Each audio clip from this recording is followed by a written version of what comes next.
Everybody, welcome back to our channel. ఈరోజు వీడియోలో మన డైలీ లైఫ్లో మనం ఎక్కువగా యూజ్ చేసే వర్డ్స్ని తీసుకొని దానికి సంబంధించిన కొన్ని ఎగ్జాంపుల్ సెంటెన్సెస్ని ఇంగ్లీష్లో ఎలా చెప్పాలో ఒకసారి చూద్దాం. ఫస్ట్ వన్, ఎక్కువగా ఆలోచించి. ఎక్కువగా ఆలోచించి అనే వర్డ్ని ఇంగ్లీష్లో ఓవర్ థింకింగ్. ఈ వర్డ్కి సంబంధించిన కొన్ని ఎగ్జాంపుల్ సెంటెన్సెస్ని ఇంగ్లీష్లో ఎలా చెప్పాలో ఒకసారి చూద్దాం. ఫస్ట్ సెంటెన్స్, ఎక్కువగా ఆలోచించి బాధపడకు. ఎక్కువగా ఆలోచించి బాధపడకు అని చెప్పాలనుకున్నప్పుడు don't overthink and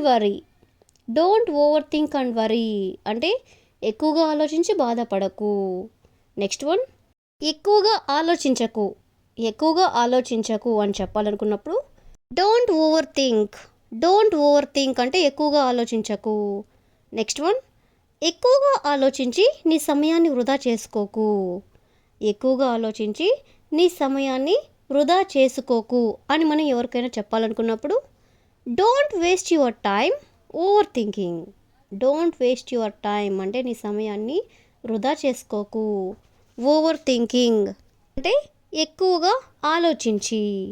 next one, ఎక్కువగా ఆలోచిస్తే సమస్య పెద్దదిగా అనిపిస్తుంది. ఎక్కువగా ఆలోచిస్తే సమస్య పెద్దదిగా అనిపిస్తుంది అని చెప్పాలనుకున్నప్పుడు the more you overthink the bigger the problem seems. The more you overthink అంటే నువ్వు ఎక్కువగా ఆలోచిస్తే the bigger the problem seems అంటే సమస్య చాలా పెద్దదిగా అనిపిస్తుంది. నెక్స్ట్ వన్, ఎక్కువగా ఆలోచించడం వల్ల నిద్ర పట్టలేదు అని చెప్పాలనుకున్నప్పుడు I couldn't sleep because I was overthinking. అంటే నాకు నిద్ర పట్టలేదు. బికాస్ ఎందుకు? ఐ వాజ్ ఓవర్ థింకింగ్ అంటే నేను ఎక్కువగా ఆలోచించడం వల్ల. నెక్స్ట్ వన్, ప్రతి చిన్న విషయాన్ని ఎక్కువగా ఆలోచించకు అని చెప్పాలనుకున్నప్పుడు don't overthink every little thing. అంటే ఎక్కువగా ఆలోచించకు. ఎవ్రీ లిటిల్ థింగ్ అంటే ప్రతి చిన్న విషయాన్ని. నెక్స్ట్ వన్, ఎక్కువగా ఆలోచించడం మానే అని చెప్పాలనుకున్నప్పుడు స్టాప్ ఓవర్ థింకింగ్. స్టాప్ అంటే మానేసే. ఓవర్ థింకింగ్ అంటే ఎక్కువగా ఆలోచించడం. నెక్స్ట్ వన్, ఎక్కువగా ఆలోచించి అవకాశాన్ని కోల్పోయావు అని చెప్పాలనుకున్నప్పుడు you missed the opportunity because you overthought it. You missed అంటే నువ్వు కోల్పోయావు. ది ఆపర్చునిటీ అంటే అవకాశాన్ని. బికాస్ ఎందుకు? యు ఓవర్ థాట్ ఇట్ అంటే నువ్వు ఎక్కువగా ఆలోచించడం వల్ల. నెక్స్ట్ వన్, ఎక్కువగా ఆలోచిస్తే నిర్ణయం తీసుకోవడం కష్టమవుతుంది అని చెప్పాలనుకున్నప్పుడు overthinking makes it difficult to make decisions.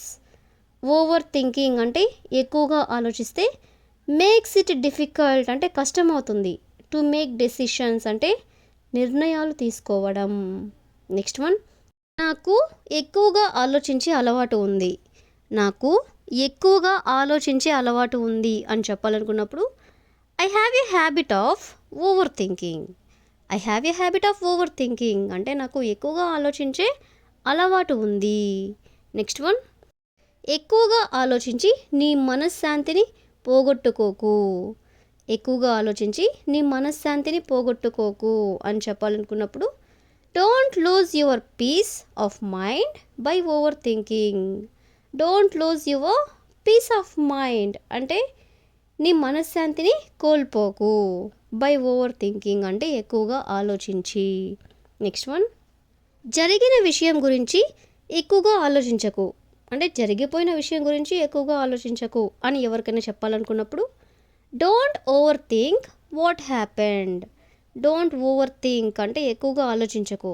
What happened అంటే ఏదైతే జరిగిందో దాని గురించి అని. లాస్ట్ వన్, భవిష్యత్తు గురించి ఎక్కువగా ఆలోచించకు అని చెప్పాలనుకున్నప్పుడు don't overthink the future. అంటే ఎక్కువగా ఆలోచించకు. ది ఫ్యూచర్ అంటే భవిష్యత్తు గురించి. సో ఈ విధంగా మనం ఎక్కువగా ఆలోచించకు అనే వర్డ్కి సంబంధించిన కొన్ని ఎగ్జాంపుల్ సెంటెన్సెస్ని ఇంగ్లీష్లో ఎలా చెప్పాలో తెలుసుకున్నాం కదా. So that's all for today. I hope you all like this video. Thank you for watching.